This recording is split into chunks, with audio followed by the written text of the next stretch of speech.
Je suis Tidiane Dior, je suis le responsable des programmes médias à l'Organisation internationale de la francophonie depuis quelques années.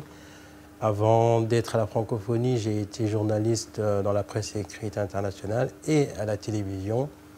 Et parallèlement à mes activités à la francophonie, je suis enseignant sur le domaine des médias à la Sorbonne Nouvelle à Paris depuis une dizaine d'années. Dans l'Afrique subsaharienne francophone, nous avons un grand nombre de médias qui se multiplient, mais il faut simplement encadrer tout ça et donner une sorte de mouvement d'innovation à ces médias. Vous avez les médias francophones en Afrique du Nord qui sont aussi des médias très dynamiques, mais qui doivent faire une sorte de travail sur eux-mêmes parce qu'ils font face à des médias de langue arabe au Maroc, en Tunisie, en Égypte, etc. Vous avez la zone des pays d'Europe centrale orientale où malheureusement là, les médias de langue française sont dans une position extrêmement délicate, comme en Asie du Sud-Est. Et l'Organisation internationale de la francophonie fait tout pour que ces médias résistent. Nous avons un certain nombre de journaux que nous aidons pour permettre à la francophonie et à la langue française d'exister dans cette partie du monde.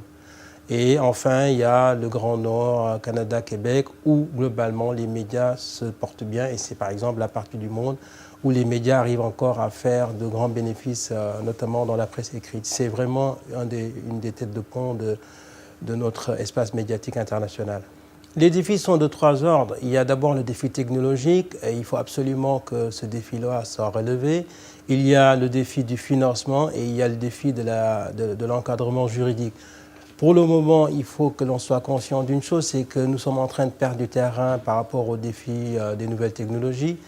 Nous sommes en train de perdre du terrain au niveau du défi lié aux nouvelles technologies.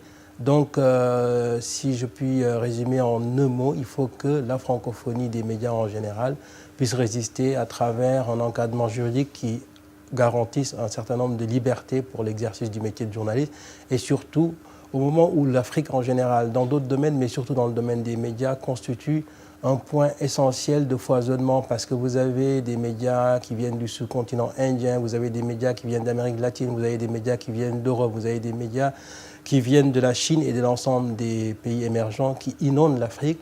Il faut que les Africains, que les médias africains puissent imaginer un nouveau récit, un nouveau roman national, si j'ose dire. Et ce roman national-là, cette réécriture de l'histoire, elle passe nécessairement par les médias. Sur le continent africain, on a tendance à confondre deux notions qui ne sont pas tout à fait les mêmes. C'est la notion de connectivité et la notion d'équipement. Dans le domaine de l'innovation, dans le domaine des nouvelles technologies, l'Afrique globalement est bien équipée. C'est-à-dire qu'elle acquiert depuis un certain nombre d'années, notamment venant des pays d'Asie du Sud-Est, de nouveaux matériels en termes de nouvelles technologies. Le défi principal, c'est que l'Afrique a encore un pouvoir d'achat qui est relativement faible pour faire passer la demande et la consommation. Donc attention, oui, l'Afrique est connectée, mais est équipée, mais elle n'est pas tout à fait connectée. Les bandes passantes sont encore trop étroites dans certains pays. Le prix d'acquisition pour avoir accès à une information de qualité, à des images de qualité est encore trop élevé. Donc si je puis résumer en un mot, le défi principal auquel l'Afrique doit faire face aujourd'hui, c'est de passer d'un grand taux d'équipement à un grand taux de connectivité. Je dis toujours à mes étudiants que lorsque l'on envisage et qu'on a pris l'option de faire carrière dans le domaine des médias, il faut, dès les premières années, faire preuve de polyvalence. Il faut, avant même que vous soyez sur le marché du travail, s'assurer que vous pouvez déjà écrire un bon article de presse, présenter une bonne émission de radio et avoir des rudiments dans le domaine de la télévision, qui est peut-être un peu plus compliqué que les deux autres médias, à manipuler en tout cas. Et donc, je les engage à faire preuve de beaucoup d'imagination, de beaucoup de polyvalence et surtout que leur dire qu'ils ont un avantage sur notre génération et les générations d'avant nous, c'est qu'ils ont à portée de main, notamment ceux qui vivent dans le Nord, des nouvelles technologies qui peuvent leur permettre d'avoir accès à l'information en temps réel et d'avoir accès à l'information à tout moment.